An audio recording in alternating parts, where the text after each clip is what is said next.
is John Ratzlaff. This is for FTH 223. It is 5/24/2026, and we're going to start this week 4 off with the science behind a compensator. So that was towards the end of our lecture in week 4. But when a firearm is discharged, high pressure gases rapidly expand behind the bullet. Once the bullet exits the muzzle, those gases continue forward at a high velocity.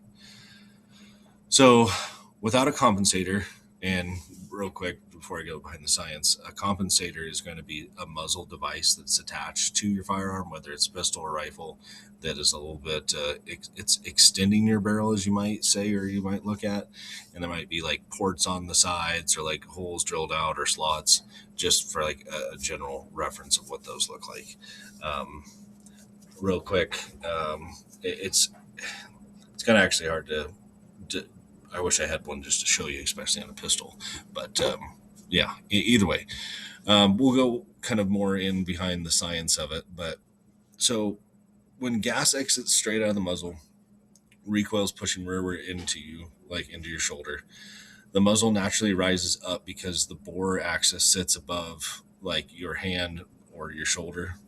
And a compensator works by redirecting some of those gases either upwards or to the side, specifically through designated ports.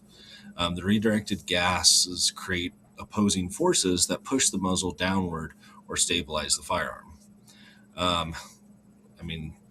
The gas pushing upwards through the ports creates downward force on the muzzle, keeping it helps to reduce that muzzle climb. So instead of like shooting and it's just going straight or straight back, or you're feeling a lot of that, like the gases are going in different ways, either left, right, or forward, and it's reducing how much felt recoil you're actually experiencing.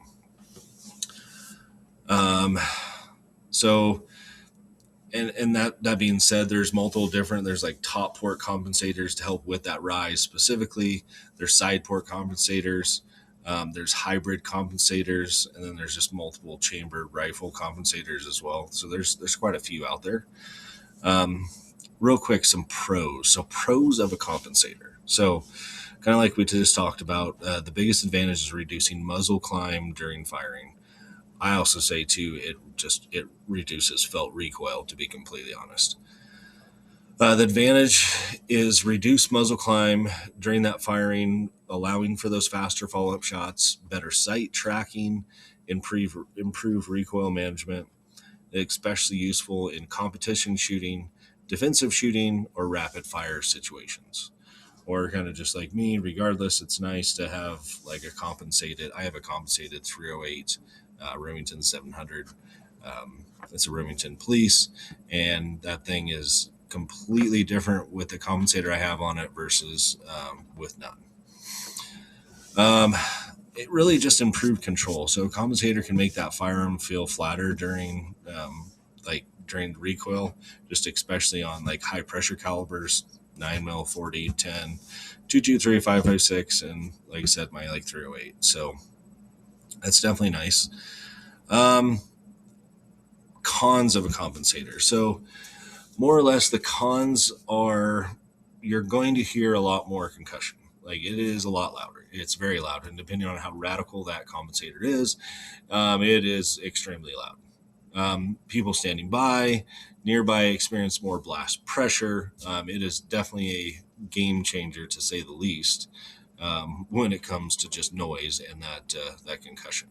So on short-barreled rifles or pistols, they can become even more extremely noticeable, to be completely honest. So then you also have increased flash as well. This can reduce night vision, become distracting, reveal your position, stuff like that. But it can also kick up like dirt and debris. That's a big one. Reliability concerns too. Just need to make sure, which we're going to go into in a little bit, that the recoil spring is tuned correctly. But yeah, that's kind of it on this first part here.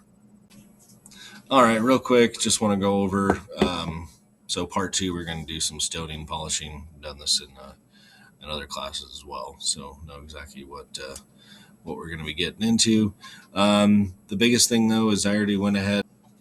All right, then we're also going to get a little polishing right here and on the side. Honestly, one that I really wouldn't have thought of is going to be the fire and pin retainer. I'm going to get this one pretty good here.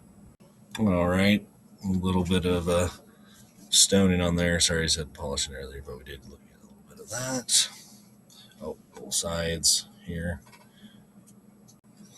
All right, real quick, I just want to go over the trigger. This is going to be our before.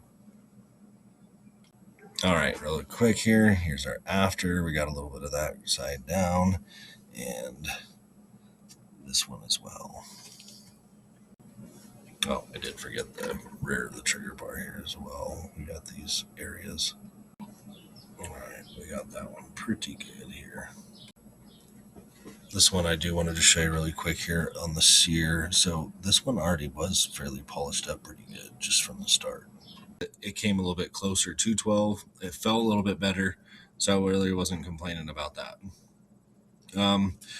Now, here's the big thing is once I wound up taking everything apart and we put the other springs in everything, that's when things drastically changed. Thankfully, I was able to get 3 pulls down to 9.8, 9.8, and 9.9. So that in and of itself, that's 2 pounds. That's huge, and works awesome. Definitely just like.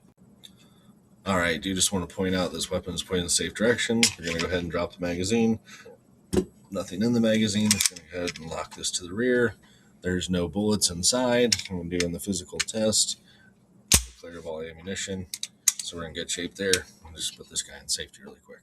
Just going to take it off, but either way. So a big thing for like our drop test, right? We can go over like a few things, but number one, how they're really showing us is if you pull the hammer all the way back, you want to make sure that if you give it some decent force, nothing's happening, right? So, and that's the case. Nothing is happening, which is great. And you can see like I'm pushing on it with my thumb. All right, so the next one is I'm going to hold the trigger. We're going to pull forward and see how that goes, like that kind of half cocked to that semi way.